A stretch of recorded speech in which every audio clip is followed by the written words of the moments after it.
All right.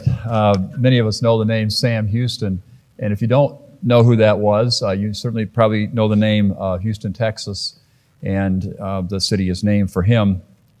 And really quite a very interesting character, actually, person, and but a great man in American military history and even political history.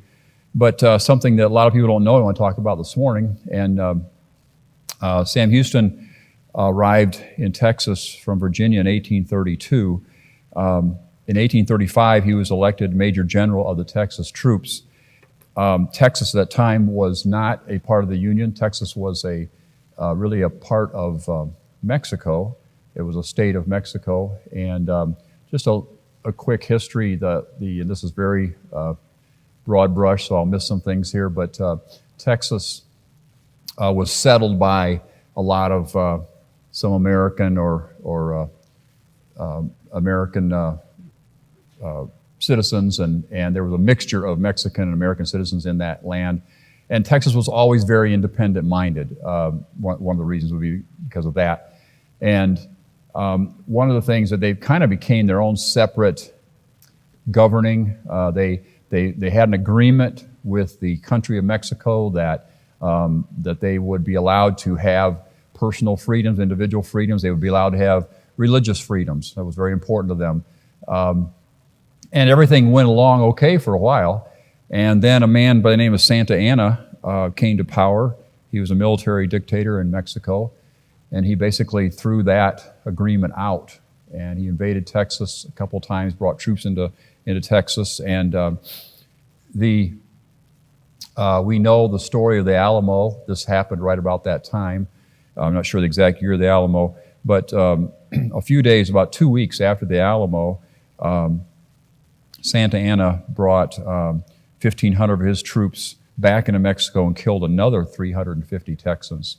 And this really, this was the battle cry. Remember the Alamo, and remember these battles were very, very, very badly outnumbered, and actually in that situation, Santa Anna sent messages to the enemy troops, and he said, "If you surrender, we will protect you, and we will just take you as prisoners."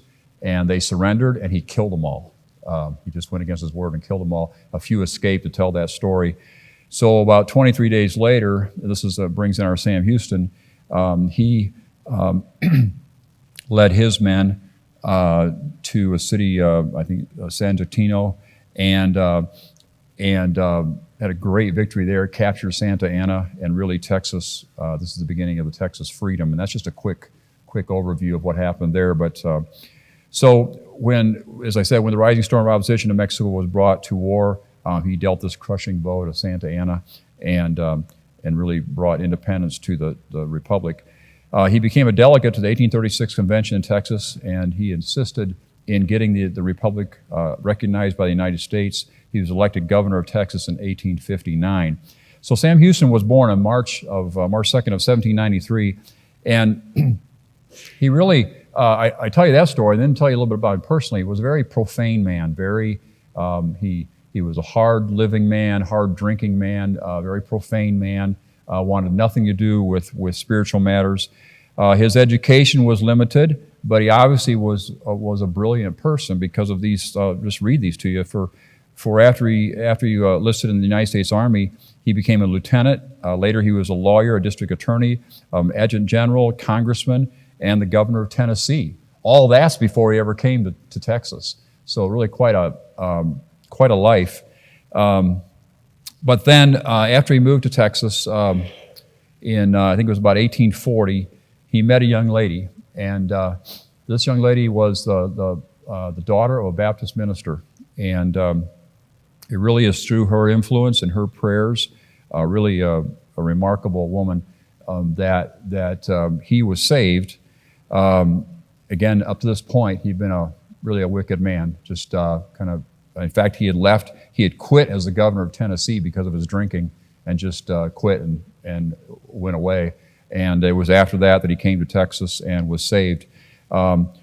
He was led to the Lord by this lady. He would eventually marry her, but He made a public profession of faith. He was united with the Baptist Church in Independence, Texas. He was baptized by Dr. R.C. Burleson on November 19th of that year, 1840, I believe. And then he really dove into his new Christian life and his local church there. He became, I don't think he was qualified to be a deacon, but he became, he attended every service. He led services. Was a lay preacher. He really, in his newfound salvation, loved the Lord and began to live that Christian life.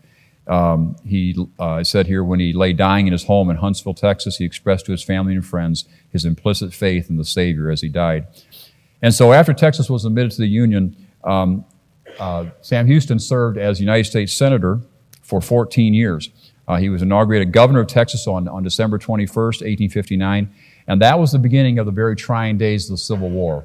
The Civil War wouldn't begin until 1861, but 1859 was, these were very, very difficult days in the United States history. And I'll read to you something from a historian here. It says, for more than a generation, sectional passion had run riot. So that the Texas had talked about seceding from the Union, even though they had just come into the Union. And the intense passion was swayed by the masses, and Texas shared with the other states of the South this same sentiment. And during the year 1860, little else than politics was discussed. Extravagant predictions born of heated passions were made concerning the results of the war, which was now inevitable. And there were a few cool spirits. Sam Houston was one of them, who wanted to avert this disaster. If possible, he thought it was folly to leave the Union, and he shared his desire to settle these differences and really tried as best he could to stop the state from seceding from the Union. It says here, of his patriotism there was little doubt. Of his loyalty and devotion to the South there could be no question. Of his familiarity with the pending discussion no one could gainsay, for he had shared very vividly his dream on the floor of the Senate. And he regarded the secession movement with much more than doubt. It was a feeling really akin to dismay and despair. And so he was definitely against leaving the Union. However, he was in the minority. And in February of 1861, the people of Texas voted to secede from the United States with many of the other southern states. And because he stood by his convictions, he was no longer governor of Texas. His office was declared vacant, and he was deposed. He relinquished his office and retired to his farm in Huntsville, Texas, where he would die a couple of years later on July 26, 1863.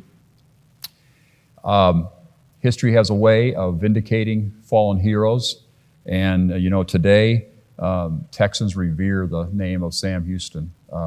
Just quite a man. But I think more importantly for us, we rejoice in the fact that he accepted the Lord as Savior, lived a terrible life in the first part of his life, but turned his life around. God turned his life around, and he lived a wonderful Christian life the latter 20 or 25 years of his life. And I want to thank the Lord this morning for this Baptist gentleman and his political leadership and what he did in the state of Texas.